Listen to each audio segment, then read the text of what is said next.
السلام عليكم من مركز جراحات الشخير، ومعانا اخونا الكريم منصور احمد. بفضل الله علينا زي ما بنقول دايما من نجاح لنجاح. منصور الحقيقه من الحالات اللي كانت صعبه جدا جدا جدا جدا.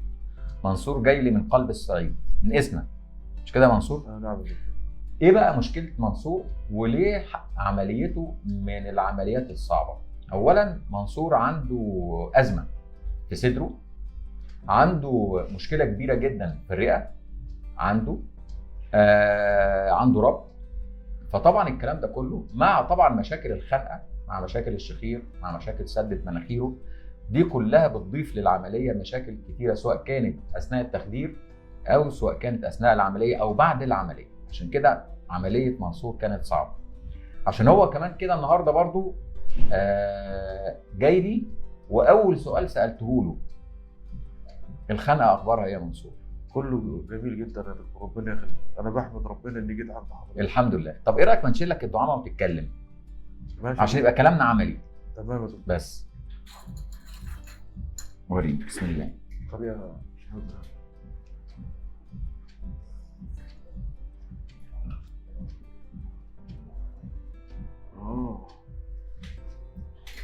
نظف مناخيرك وخد نفسك وقول لي اخبارك ايه. لا الحمد لله. لا خد نفسك، ها خد نفس. لا ولدت من جديد الحمد انت انت ولدت؟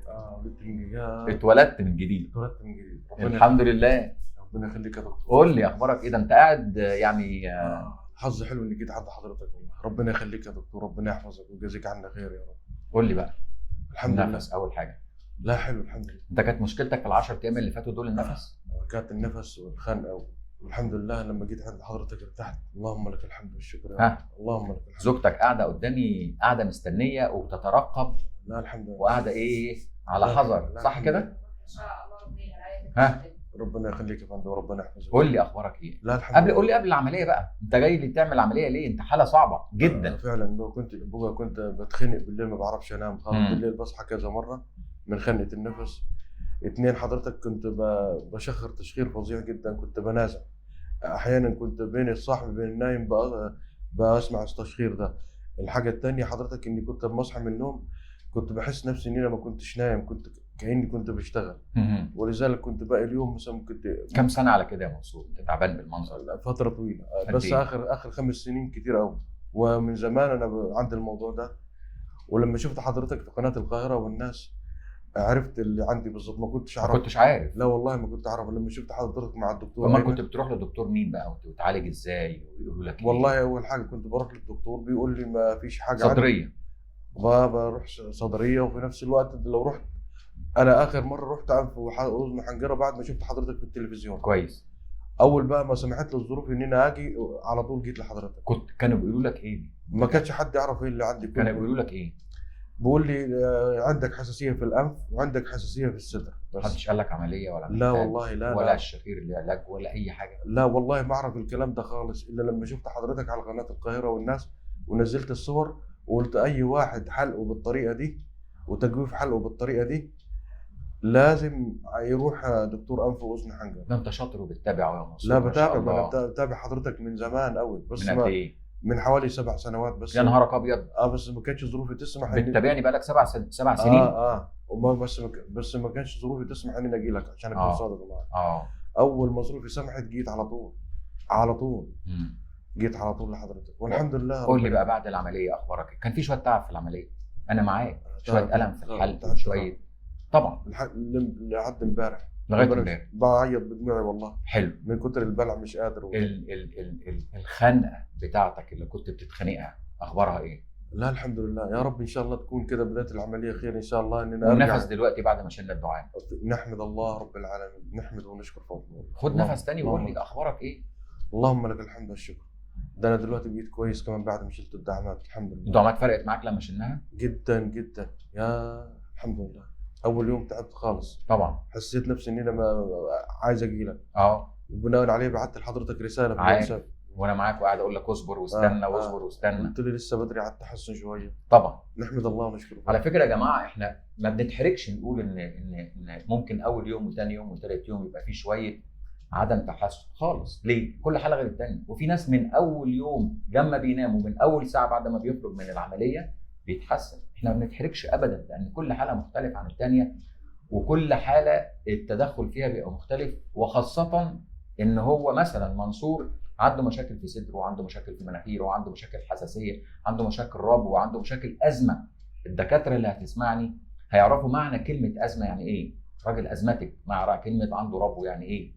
الكلام ده كله جوه اوضه العمليات ليه كلام مختلف تماما. عشان كده احنا الحمد لله منصور من العمليات الحمد لله اللي الواحد بيعتز ان فضل ربنا كان علينا كبير جدا جدا جدا، ان هو خد بيده الحمد لله وبقى كويس. لو خاصه ان عنده مشاكل في الرئه، عنده مشاكل في الشعب جامده، جاي لي باشعه مقطعيه وعملنا له حاجات كتير جدا لغايه ما الحمد لله قدرنا نعمل له العمليه. اللهم لك الحمد. النهارده 10 ايام اهو قاعد هادي، مناخيره كويسه، قافل بقه، نفس كويس جدا. ربنا يخليك يا دكتور، ربنا يحفظك يا رب. الحمد لله. احنا احنا من النهارده بدايه التحسن بالنسبه لك يا رب ان شاء الله. يا رب يا رب يا رب ان شاء الله. يا رب. هتفوت اسبوع وتجيلي الاسبوع بعد اللي جاي ان شاء الله، نطمن عليك مره تاني، متابعه لمده شهر او شهرين باذن الله مع بعض، وتقول لي اخبارك ايه يوم بيوم، ساعه بساعه. تمام كده؟ ماشي. عايز تسال تقول اي حاجه؟ لا ولا حاجه، ربنا يخليك. عايز تقول اي حاجه لاي حد؟ لا اقول له بس حاجه واحده بس، ان انت لما تروح عند دكتور، انا اسف يعني، ما تروحش عند اي دكتور، لازم تروح عند دكتور واثنين وثلاثه. وعايز تجيب من الاخر، انا مش بجامل الدكتور والله، ولا عشان عنده في العياده.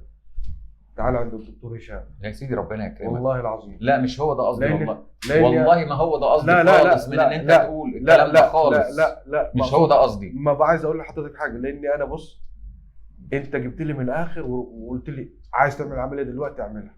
انا معلش يا ناس، انا رحت عند دكتور تاني قال لي اعمل اختبار نوم واعمل اشعات واعمل كذا، ما اكذبش عليك، وده برضه بمبلغ وده بمبلغ وده بمبلغ، وهتمد العمليه معايا وقت. فانت حضرتك جبت لي من الاخر. انا بكون صريح والله مع حضرتك. حلو كلمه من الاخر. ما دي عشان دي مش مجامله. أيوة. والله انا ما جيتش لحضرتك يعني من فراغ، انت جبت لي من لخصت يعني بس، وجابت نتيجه الحمد لله الاخر او التلخيص. يا رب ان شاء الله. احنا دلوقتي في البدايه وان شاء الله خير يا رب. الحمد لله. انما في البدايه ان شاء الله باذن الله كويس، انا حاسس نفسي احسن والله. الحمد لله. اللهم لك انت في بدايه النهارده اول يوم في رايي الحمد لله تحسن فيه ان شاء الله. الحمد لله. اقفل يا عم الصوت الجميل ده. ربنا يحفظك. لا تعالى في الحال بدور انا مش ايه بس وراح. ان شاء الله خير يا دكتور، ان شاء الله. حظ حلو اني جيت لحضرتك. الحمد لله. ده احنا فضل ربنا علينا كبير. انا ما جيتش كده يعني، انا ما جيتش كده عند حضرتك، لا انا متابع حضرتك، حتى الاجهزه اللي بتتكلم عنها وبتنزلها والحاجه وطريقه الشغل بتاعك والحاجات دي كلها. احنا استخدمنا معاك كل الاجهزه اللي عندنا استخدمناها. للدرجات دي؟ ايوه طبعا. انت صعبه يعني. ايوه طبعا. كان عندك مشكله في مناخيرك في الغضاريف، وفي جزء من الغضروف عندك كان اشتغلنا فيه بالشيفر. وطبعا الاساس عندنا الاجهزه بتاعتنا، سواء كان الكوبليشن، سواء كانت المناظير، الراديو فريكشن، كل الكلام ده بيبقى ايدينا ورجلينا في التعامل مع المرضى وبس، وخاصه الحالات اللي زيك يا منصور. ربنا يخليك. فضل من ربنا علينا الحمد لله وعليك. احلى حاجه في حضرتك ان انت بتجيب من الاخر يعني. الحمد لله. والله الحمد لله. مع ان في ناس كتير بتزعل مني لما اول ما تسمع اقول لها عمليه تقول لي ايه ده على طول كده؟ اقول لها هو كده. لا انا عارف حالتي بصراحه، ما اكذبش عليك. انا كنت بصحى من النوم كاني ما كنتش نايم، كاني كنت بعزف، كنت والله العظيم. اللهم لك الحمد والشكر يا ربي. يا رب ان شاء الله تنجح. ان شاء الله ما تجينا بعد اسبوعين هناخد معاك دقيقتين كمان تصوير، تقول لنا بعد الاسبوعين اخبارك ايه ان شاء الله. يعني انا مسافر اخر الشهر باذن الله. تسافر؟ عايز تسافر بكره؟ سافر. رايح فين؟